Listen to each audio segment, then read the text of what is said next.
میم کے رنگ میں آپ تمامی ناظرین کو ایک مرتبہ پھر خوش آمدید کہتے ہیں۔ حضور مخدوم سمنانی رحمۃ اللہ تعالیٰ علیہ کا ذکر جاری و ساری ہے۔ حضرت مخدوم سمنانی علیہ رحمہ کی سیرت کا ایک اہم باب یہ ہے کہ آپ نے سلطنت کو ترک کر دیا، اور 25 سال کی عمر میں آپ نے ترک کیا۔ اور اس میں ہم یہ بھی دیکھتے ہیں کہ آپ کے طریقت کے سلسلے میں ایک اور بزرگ ہمیں ملتے ہیں، حضرت ابراہیم ادھم رحمۃ اللہ تعالیٰ علیہ، تو انہوں نے بھی سلطنت کو ترک کیا۔ تو ولایت تو اللہ تبارک و تعالیٰ جیسے چاہے عطا فرما دے، یہ تو اس کا انعام ہے، لیکن ترک سلطنت کی کیا خاص خوبی ہے اس باب میں کہ وہ سلطنت ترک کریں اور پھر اس مقام عالی پر فائز ہو جائے جو غوث عالم کا مقام ہے؟ دیکھیے، کچھ پانے کے لیے کچھ چھوڑنا پڑتا ہے، صحیح، پہلی چیز تو یہ ہے۔ دوسری بات یہ کہ ایک نیام میں دو تلواریں نہیں رہ سکتی۔ صحیح، سلطنت کا جہاں تک تعلق ہے، اس کی مصروفیات، اس کی رعایا کی دیکھ بھال، وہ تمام امور، ان تمام چیزوں کے ساتھ پھر یہ طریقت کی تعلیم نہیں چل سکتی۔ اس میں چاہیے گوشہ نشینی۔ صحیح، جس طرح کہ آپ نے دیکھا نا بزرگان جن کے حجرے، اب آپ داتا صاحب کی بارگاہ میں چلے جائیں تو حضرت خواجہ معین الدین چشتی اجمیری رحمۃ اللہ علیہ کا حجرہ ہے، پاک پٹن چلے جائیں تو صابر پاک کا حجرہ ہے۔ یہ حجرے کیوں ہیں؟ صحیح، یہ اسی لیے کہ گوشہ نشینی، تو ہو تیرا جلوہ ہو اور گوشہ تنہائی، سبحان اللہ، بس۔ تو مین وجہ یہی ہے ترک سلطنت کی کہ وہ کیف و سرور، وہ خشوع اور خضوع، وہ گوشہ تنہائی اس صورت میں میسر نہیں ہو سکتی۔ صحیح، حالانکہ اس وقت بھی آپ کی عبادت جاری تھی۔ حضرت شیخ علاؤ الدولہ سمنانی رحمۃ اللہ علیہ کی بارگاہ میں آپ حاضر ہوتے تھے، سلطنت کے دوران بھی ان سے طریقت کی تعلیم حاصل کرتے تھے، لیکن وہ چیز کہ بالکل تنہا ہو کر ایک گوشے میں بیٹھ جانا بادشاہ کے لیے ناممکن۔ صحیح، دوسری بات کیا تھی کہ اگر کسی کو یہ بتایا جائے، یعنی ایک مثال میں دوں کہ آپ سے کہا جائے کہ آپ یہ گاڑی چھوڑ دیں آپ کو بائک ملے گی، تو کہیں گے یہ کیا بات ہوئی بھائی، یہ تو زیادہ آرام دہ ہے۔ اگر یہ کہا جائے کہ آپ یہ بائک چھوڑ دیں آپ کو گاڑی ملے گی، یا گاڑی چھوڑ دیں بائک ملے گی، فرق ہوگی نا؟ بالکل، یعنی اگر گاڑی ہے تو وہ آرام دہ ہے، بالکل، اور بائک ملے گی تو یہ اوپر سے مجھے نیچے کی طرف ڈال۔ صحیح، کہ نہیں، آپ یہ سائیکل چھوڑ دیں، یہ بائک چھوڑ دیں، آپ کو ایک شاندار مرسیڈیز ملے گی یا اور بہترین۔ صحیح، تو جو ملنے والی چیز ہے وہ اگر اس سے زیادہ شاندار ہو، صحیح، تو پھر یہ چیز اس کے سامنے کوئی حقیقت نہیں رہے۔ بالکل، تو ان بزرگان دین نے جو ترک سلطنت کیا، وہ اس لیے کہ ان کو جو دوسری سلطنت نظر آ رہی تھی سبحان اللہ، وہ ہمیشہ کی تھی، سبحان اللہ، اور وہ جانتے تھے کہ یہ تو فانی ہے، چند روزہ ہے، 8 صحیح، سال 10 سال ختم، صحیح، لیکن صحیح، وہ جو ملے گی وہ ہمیشہ کے لیے ہوگی، بالکل، اور ہمارا نام قیامت تک زندہ رہے۔ سبحان اللہ۔ اس وجہ سے ہم دیکھتے ہیں کہ ترک سلطنت کر کے فقیری، اور پھر یوں کہ مخدوم پاک جو ہے وہ سلطان بھی بن گئے، سلطان بھی بن گئے، اب طریقت کے سلطان۔ سبحان اللہ، سبحان اللہ۔ اچھا حضرت، ہمارے ایک رواج ہم دیکھتے ہیں کہ کسی بھی پیر کے پاس کوئی لائق فائق مرید آ جائے تو وہ اسے جانے نہیں دیتا۔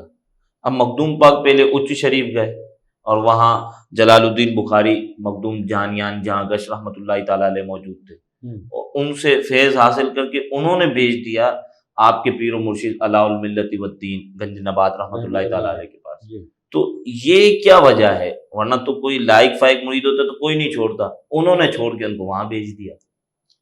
چھوڑنے کی وجہ یہ ہے کہ طریقت میں ہر ایک کا حصہ کسی نہ کسی کے پاس ہوتا ہے۔ صحیح، اچھا، جب مخدوم سمنانی سمنان سے چلے ہیں تو آپ کے پیر و مرشد حضرت علاء الدین گنج نبات رحمۃ اللہ علیہ جب آپ وہاں پہنچے ہیں تو انہوں نے فرمایا تھا کہ فرزند اشرف، جس وقت تم سمنان سے چلے ہو اس وقت سے آج تک 70 مرتبہ حضرت خضر علیہ السلام نے مجھے یہ بشارت دی کہ ایک شہباز سمنان سے پرواز کر گیا۔ سبحان اللہ، سارے مشائخین نے اپنے جال بچھا دیے، سبحان لیکن اللہ، میں آپ کے پاس اس کو لے کے آ رہا ہوں۔ سبحان اللہ، اچھا، سارے مشائخین کو معلوم تھا، جس طرح کہ آپ نے کہا کہ لائق اور فائق مرید، کہ یہ جو ہے یہ تو بنا بنایا آ رہا ہے، صحیح، ترک سلطنت کر کے آ رہا ہے، دنیا کو تو پہلے ہی چھوڑ دیا۔ صحیح، یعنی اس میں مسئلہ یہی تو ہے نا عبادت و ریاضت میں، کہ صحیح، دنیا بالکل چھوڑ کر رجوع اللہ ہو جائے، لیکن ان کو یہ بھی پتا تھا کہ ان کا حصہ ادھر گئے۔ صحیح، ہاں، صحیح، کیونکہ آپ مخدوم صاحب کی سوانح حیات میں دیکھیں تو جب آپ یہاں پہنچے ہیں حضرت مخدوم جلال الدین بخاری جہانیے جہاں گش رحمۃ اللہ علیہ کے پاس، تو انہوں نے اسی وقت چلہ کشی میں بٹھایا اور تمام چیزیں ان کو عطا کی، اور فرمایا کہ 114 بزرگوں سے اس فقیر نے جو کچھ حاصل کیا سب تمہیں دے دی، سبحان اللہ، اور کہا جلدی جاؤ بھائی علاؤ الدین تمہارا انتظار کر، ورنہ وہ خود بیعت کر لے۔ ان کو پتا تھا کہ ان کا حصہ ہی ادھر ہے۔ صحیح، اصل وجہ یہ کہ صحیح، یہ ایک روحانی وائرس چل گیا کہ یہ آ رہا ہے، اس کو اپنے سلسلے کی نعمتیں عطا کر دو، صحیح، لیکن حصہ اس کا وہاں پر۔ صحیح، تو جتنے مشائخین درمیان میں آتے ہیں آپ ان سے کسب فیض کرتے ہیں، جو آپ کا حصہ ان کے پاس تھا وہ لیتے ہیں، اور وہ خود فرماتے ہیں کہ جلدی جاؤ وہ تمہارا انتظار ہے۔ صحیح، اصل وجہ یعنی یہ ہے۔ مرید انہی کا ہونا ہے، مرید انہی کا ہونا ہے، فیض سب سے لے۔ فیض سب سے لینا ہے۔ یعنی ایک بھی یہ آج کے پیروں کے لیے بھی ایک وہ ہے کہ ہر کوئی جو ہے وہ عموماً ہم دیکھتے ہیں کہ ہر کسی کو پھر مرید بھی بنا لیتے ہیں، اور پھر جو ہے وہ یہ سمجھتے ہیں کہ بس ہر کوئی ہمارے پاس ہی، اصل ان کے میں لیے بھی آج کے پیروں میں اور اس وقت کے اس میں بہت فرق ہے۔ ان میں روحانیت ہوتی تھی، وہ شکل دیکھ کے سمجھ لیتے تھے کہ حصہ کدھر ہے، صحیح، یہاں تو کہتے ہیں ہمارے حصے میں آ جائے سارا، صحیح، اللہ ماشاء اللہ سارے ایسے نہیں ہیں، لیکن اس میں روحانیت اتنی ہونی بالکل، چاہیے کہ اس کا حصہ کہاں پر ہے، صحیح، اس کو کہاں بھیجنا ہے۔ تو اس لیے کہ ان کو اپنے نام و نمود کی وہ نہیں تھی کہ یہ ہمارا مرید ہو جائے تو ہمارا نام ہو جائے گا کہ یہ ہمارا مرید ہو گیا، یہ چیز نہیں تھی۔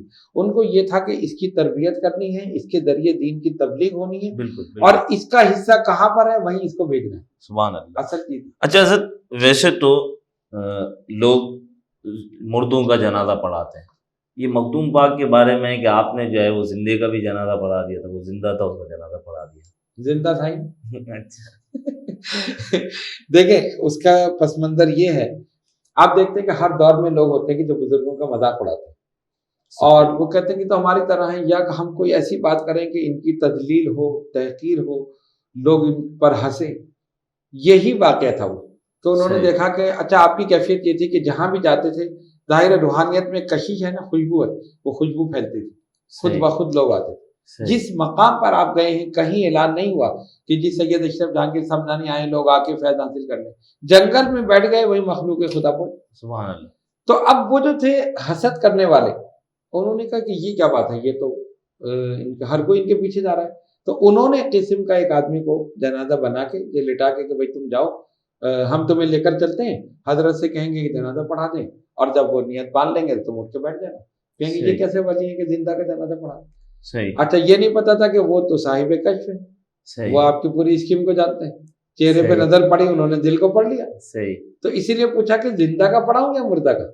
اچھا، اچھا وہ اس بات کو سمجھے نہیں، وہ نہیں سمجھا، ان کا حضور مردہ ہی تو ہے، زندہ کا اچھا ٹھیک ہے مردہ ہوگا۔ اب زبان سے نکلا مردہ ہوگا، ہو صحیح، گیا۔ اللہ، تو آپ جانتے ہیں نا وَلِسَانَهُ الَّذِي يَتَكَلَّمُ بِهِ، سبحان تو اللہ، حدیث موجود ہے۔ تو پھر وہ تو جو زبان سے نکلا، ولی کی زبان جو ہے تلوار کی کاٹ ہے، بالکل، جو نکلا وہ ہو گیا۔ صحیح۔ تو یہ وجہ ہے کہ وہ تھا ہی نہیں۔ یعنی اب یہ اس سے ہم یہ بھی ایک نصیحت لے سکتے ہیں کہ بزرگان دین کا مذاق نہ اڑائیں، ان کا امتحان نہ لیں، ورنہ نقصان اٹھائیں گے۔ ہم صحیح، سمجھتے ہیں کہ ہمارے جیسے ہم اسی طرح کر لیں گے، وہ سب کچھ جانتے ہیں، صحیح، صحیح۔ یہ وجہ۔ محترم ناظرین، آپ نے اس بات کو بھی جانا کہ ہمیں بزرگان دین کا مذاق نہیں اڑانا چاہیے، بلکہ وہ اللہ کے ولی ہیں، اور اگر ایسا دل کے اندر خیالات ہیں کہ معاذ اللہ آپ ان سے کوئی بغض و عداوت رکھتے ہیں، تو پھر اللہ تبارک و تعالیٰ کی دشمنی کا یہ سبب بن جاتا ہے۔ نبی کریم صلی اللہ تعالی وسلم فرماتے ہیں کہ من عاد لی ولیا فقط آذنتہ للحرب، کہ جو میرے دشمن سے عداوت، میرے ولی سے عداوت رکھتا ہے تو میں اس کے اعلان جنگ کرتا ہوں۔ تو ہمیں چاہیے کہ ہم اس چیز سے بھی بچیں۔ اللہ تبارک و تعالی ہماری حفاظت فرمائے۔ مخدوم پاک کا ذکر خیر جاری ہے، آپ سے ملاقات ہوتی ہے مختصر سے وقفے کے بعد۔